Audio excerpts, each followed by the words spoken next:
ادبرز ناظرین، اظہر کی محفل میں آپ کا خیر مقدم ہے۔ آج میں آپ کو جو پوئم سنانے جا رہا ہوں، جو نظم میں آپ کے لیے لے کر آیا ہوں، اس کا عنوان ہے کتے۔ یہ نظم بھی فیض احمد فیض کی لکھی ہوئی ہے، تو آئیے سنتے ہیں نظم کتے۔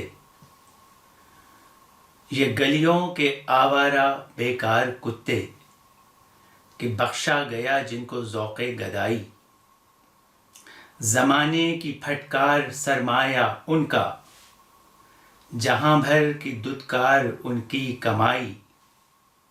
نہ آرام شب کو نہ راحت سویرے، غلاظت میں گھر نالیوں میں بسیرے۔ جو بگڑیں تو ایک دوسرے سے لڑا دو، ذرا ایک روٹی کا ٹکڑا دکھا دو۔ یہ ہر ایک کی ٹھوکریں کھانے والے، یہ فاقوں سے اکتا کے مر جانے والے۔ یہ مظلوم مخلوق گر سر اٹھائے، تو انسان سب سرکشی بھول جائے۔ یہ چاہیں تو دنیا کو اپنا بنا لیں، یہ آقاؤں کی ہڈیاں تک چبا لیں۔ کوئی ان کو احساس ذلت دلا دے، کوئی ان کی سوئی ہوئی دم ہلا دے، کوئی ان کی سوئی ہوئی دم ہلا دے۔ یہ نظم جو ابھی آپ نے سنی، یہ فیض احمد فیض کی لکھی ہوئی نظم ہے، اور یہ نظم کتے بر صغیر ہندوستان کے سیاسی ادب کی ایک شاہکار تخلیق ہے، یعنی کہ ایک ماسٹر پیس ہے۔ یہ نظم فیض احمد فیض کی کتاب نقش فریادی، جو کہ ان کا شاعری مجموعہ تھا، اس میں شائع ہوئی، اور یہ شاعری مجموعہ 1943 میں 1943 میں شائع ہوا تھا۔ تو اس سے ظاہر ہے کہ یہ نظم اس وقت لکھی گئی جب ہندوستان پر بر صغیر پر انگریزوں کا راج تھا۔ تو یہ نظم انگریزی حکومت ان کے امپیریلسٹک پالیسیز کے خلاف لکھی گئی تھی، اور یہ ایک علامتی نظم ہے۔ علامتی نظم کیا ہوتی ہے؟ علامتی نظم ایسی ہوتی ہے کہ اس میں ایک سمبولک نظم ہوتی ہے، یعنی اس میں میٹافر کا استعمال ہوتا ہے۔ ایک بات کو بیان کیا جاتا ہے اور مراد دوسری چیز ہوتی ہے۔ ایک حقیقت کا بیان ہوتا ہے اور اشارہ ایک دوسری حقیقت یا ایک دوسری بات کی طرف ہوتا ہے۔ تو اس نظم میں بھی یہی بات دیکھنے کو ملتی ہے۔ یہاں پر کتے کا میٹافر استعمال کر کے اس وقت کی ہندوستانی عوام، جن کے اوپر انگریزوں کی حکومت تھی اور جو کہ مظلوم تھی اور اپنے حقوق سے محروم تھی، ان کو حوصلہ دینے کے لیے، ان کو ہمت دینے کے لیے، ان کو اپنی طاقت کا احساس دلانے کے لیے یہ نظم لکھی گئی ہے۔ کھلے لفظوں میں یہ بات لکھنا بہت خطرناک تھا، کیونکہ انگریزوں کی حکومت تھی، اس لیے علامتی طور پر اس میں اپنی بات کو پیش کیا گیا ہے۔ اور یہ وہ وقت تھا جب انگریزی حکومت ہندوستانیوں کے ساتھ بہت ہی ناانصافی کا اور غیر انسانی برتاؤ کرتی تھی، یہاں تک کہ آپ کو یاد ہوگا، اور اگر آپ کو یاد نہ ہو، آپ نے نہ سنا ہو، تو آپ گوگل پر سرچ کر سکتے ہیں کہ جگہ جگہ انگریزوں نے لکھ رکھا تھا کہ Indians and dogs are not allowed. تو وہ ہندوستانیوں کے ساتھ کتوں جیسا سلوک کر رہے تھے۔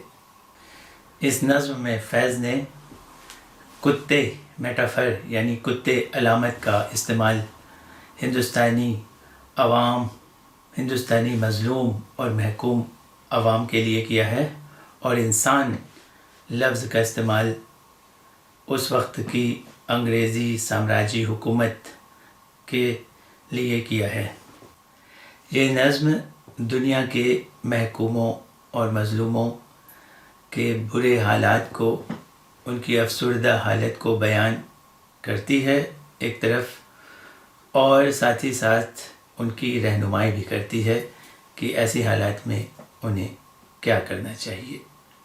تو اس میں شاعر کا میسج بالکل صاف ہے، آپ کو اپنی طاقت کی پہچان کرنی ہے اور مل کر ظلم کے خلاف آواز اٹھانی ہے، اپنی حق، اپنی آزادی کے لیے جد و جہد جاری رکھنا ہے جب تک کہ آپ کو آپ کا حق مل نہ جائے اور ظالم کے ظلم سے آپ کو چھٹکارا نہ مل جائے۔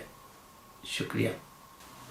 تو اگر آپ کو یہ نظم سمجھ میں آ گئی ہے تو آپ یہیں پر ویڈیو اسٹاپ کر سکتے ہیں، آگے دیکھنے کی ضرورت نہیں ہے۔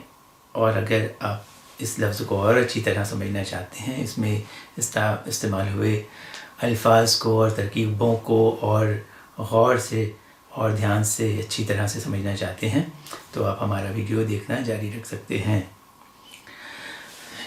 یہ گلیوں کے آوارہ بیکار کتے، یہ گلیوں کے آوارہ بیکار کتے۔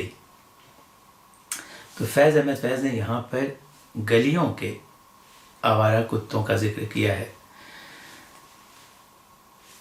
انہوں نے جنگل میں رہنے والے کتوں کا یہاں پہ ذکر نہیں کیا ہے۔ اب بات کیا ہے، جنگل میں بھی کتا رہتا ہے، کتے رہتے ہیں، اور لوگوں کے بیچ شہر میں بھی گلیوں میں بھی کتے رہتے ہیں۔ دونوں میں فرق کیا ہے؟ دونوں میں فرق کیا ہے اور دونوں میں یکسانیت کیا ہے؟ جنگل میں رہنے والے کتوں کے پاس بھی تیز دانت ہوتے ہیں اور دھاردار پنجے ہوتے ہیں، اور شہر میں رہنے والے کتوں کے پاس بھی یہ سب چیزیں موجود ہیں، اتنی ہی طاقت ہے دونوں میں۔ مگر جو جنگل میں رہنے والا کتا ہے اس کو اپنی طاقت کا احساس ہے، اس کو معلوم ہے کہ وہ اپنے ان تیز دانتوں سے، اپنے ان پینے دانتوں سے، اپنے ان دھاردار پنجوں سے اپنے دشمن سے کیسے مقابلہ کر سکتا ہے۔ لیکن جو شہر میں رہنے والا کتا ہے، جو گلیوں میں رہتا ہے، وہ یہ بھول چکا ہے کہ اس کے اندر کتنی طاقت ہے۔ جنگل میں رہنے والا کتا اپنی ٹولیوں میں رہتا ہے، اپنے گروپ میں رہتا ہے، ان میں یکجہتی ہوتی ہے، وہ مل کر دشمن کا مقابلہ کرتے ہیں۔ شہر والے کتے میں یہ بات نہیں ہے۔ شہر والے کتوں کو استعمال کیا جاتا ہے۔ اگر وہ یکجہتی مل کر لڑنے کی مل کر کبھی کوشش کرتے ہیں اور اپنے آقاؤں کو، اپنے ماسٹرز جو ہیں، ان سے کچھ ان کے خلاف جانے کی کوشش کرتے ہیں، ان کا کہنا نہیں مانتے ہیں، تو وہ ان میں انتشار پیدا کرنے کے لیے، ان میں پھوٹ پڑوانے کے لیے کچھ ان میں لالچ دے دیتا ہے، کچھ اس میں روٹی کا ٹکڑا ڈال کے اور ان کو الگ الگ کر دیتا ہے۔ اب یہ گلیوں کے آوارہ بیکار کتے کہ بخشا گیا جن کو ذوق گدائی، جنگل کا کتا اپنا شکار کر کے اپنا پیٹ بھرتا ہے۔ جو شہر میں رہنے والا کتا ہے وہ ڈیپینڈنٹ ہو گیا ہے، اس کو ایسا احساس کرا دیا گیا ہے کہ اس کو وہ خود اپنی زندگی نہیں جی سکتا، وہ اپنے آقاؤں کے اوپر اس کی زندگی منحصر ہے۔ وہ جب کچھ دیں گے تو اسے ملے گا، اگر وہ نہیں دیں گے تو وہ محروم رہے گا، اور اسی محرومیت کے ساتھ اور اسی ذلت کے ساتھ اس کو اپنی زندگی گزارنا ہے۔ یہ شہر کے گلیوں میں رہنے والے کتے، ان کی کوئی عزت بھی نہیں ہے۔ اب دیکھیں ان سطروں میں یہ بات کہی جا رہی ہے کہ بخشا گیا جن کو ذوق گدائی، زمانے کی پھٹکار سرمایہ جن کا۔ جدھر بھی یہ کتا جاتا ہے اس کو لوگ ڈانٹتے ڈپٹتے ہیں، چلاتے ہیں اس کے اوپر، جہاں بھر کی دھتکار اس کی کمائی۔ اور جدھر بھی وہ جاتا ہے زمانے کے لوگ ایک آوارہ کتے کو کوئی عزت نہیں دیتے، اس کو ڈانٹتے ہیں، اس کو دھتکارتے ہیں۔ اس کتے کی زندگی بڑی مشکل ہے، نہ آرام شب کو، شب مطلب رات، نہ رات میں اسے آرام ملتا ہے، نہ راحت سویرے نہ ہی صبح اس کو کسی طرح کی کمفرٹ یا ریلیف ملتی ہے۔ غلاظت میں گھر، نالیوں میں بسیرے، اور وہ رہتا بھی گندگی میں ہے، کوئی عزت کی جگہ پر اچھی اس کی سکونت بھی نہیں ہے، اور نالی میں رہتا ہے۔ جو بگڑے تو ایک دوسرے سے لڑا دو، ذرا ان کو روٹی کا ٹکڑا دکھا دو، یہ ہر ایک کی ٹھوکریں کھانے والے، یہ ہر ایک کی ٹھوکریں کھانے والے، یہ فاقوں سے اکتا کے مر جانے والے۔ یہ جو گلیوں کے کتے ہیں، یہ بیچارے لوگوں کی ٹھوکریں ان کے نصیب میں ہیں۔ جو مالک ہیں، جو انسان ہیں، یہاں کے اوپر جو علامت ہے انسان کی، وہ استعمال کی گئی ہے۔ ظالم حکومت یا ظالم لوگ جو بھی مظلوم کا حق لے رہے ہیں، اس کے اوپر ظلم کر رہے ہیں، وہی اس نظم میں انسان انہی کو کہا گیا ہے کتوں کے مقابلے میں۔ یہ فاقوں سے اکتا کے مر جانے والے، یہ ہر ایک کی ٹھوکریں کھانے والے۔ تو یہ ظالم ان کے ساتھ ظلم کر رہے ہیں، ان کو جدھر جاتے ہیں ٹھوکریں پڑ رہی ہیں، اور یہ کتے کچھ نہیں کر رہے ہیں، اپنی دفاع میں کچھ اقدام نہیں کر رہے ہیں اس کے لیے۔